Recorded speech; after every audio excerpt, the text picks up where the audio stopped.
লতা মজুমদার আছেন? হ্যাঁ, আমি লতা মজুমদার।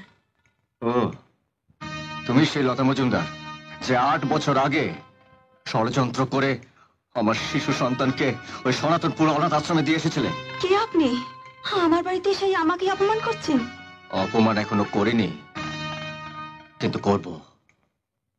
শুধু অপমান করে ক্ষান্ত হব না, দরকার হলে আমি তোমাকে খুন করে ফেলবো। কিন্তু কে আপনি? আমি অনিমেষ চক্রবর্তীর ছেলে অরিন্দম। এবার চিনতে পেরেছিস শয়তানি? বল, বল আমার এত বড় সর্বনাশ করলি কেন? আমার এত বড় সর্বনাশ করলি কেন? আজ তোকে কেউ বাঁচাতে আসবে না। তুই শয়তান, কি চাইতো? আমার বাড়িতে এসে লতার গায়ে হাত দিয়েছিস? লতাকে আমার দরকার নেই, তোকেই আমার দরকার। কি বলতে চাস তুই? শুয়োরের বাচ্চা সুদীপ পাল, অনেকদিন ধরে আমি তোমাকে খুঁজছি। আমাকে খুঁজে পেলেও কাল থেকে পৃথিবীর লোক তোকে দেখতে পাবে না, খুঁজে পাবে না।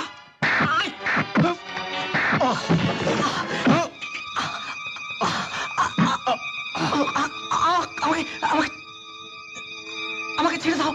তার আগে বল, সুমির সঙ্গে ফটো তুই কিভাবে তুলেছিস? বল। বিশ্বাস করুন, আমি আমি সুমিকে চিনি না, আমি জানি না সুমিকে।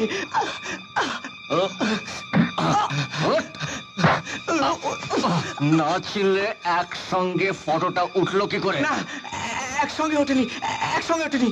ওই আপনাদের ম্যানেজার আমার একটা ফটো নিল, তারপর ফটোর দোকানে নিয়ে গিয়ে কি সব কারিগরি করে আমার আর সুবিধা একসঙ্গে একটা ফটো তুলে নিল। আমিও টাকার লোভে। তোর টাকার লোভ আজ আমি ঘুচিয়ে দেবো। না, মারবেন না, আপনি যা বলবেন আমি তাই করবো। করবে? তোদের দুজনকে সব সত্যি কথাগুলো আমার বাবা মার সামনে বলতে হবে। বলবে? বলবো, চল বল, বল। বলবো, ওর সব সত্যি বলবো। বাবা, মা, মা।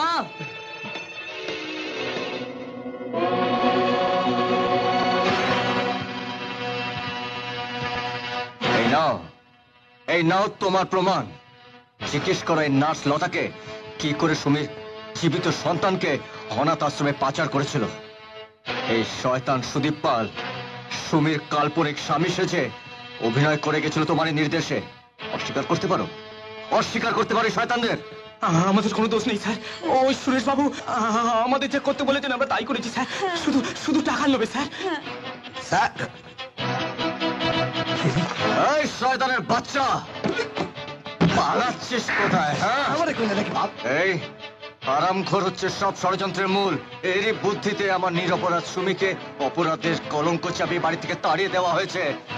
আমি তোকে ছাড়বো না, আজ আমি তোকে খুন করে ফেলবো। আজ আমি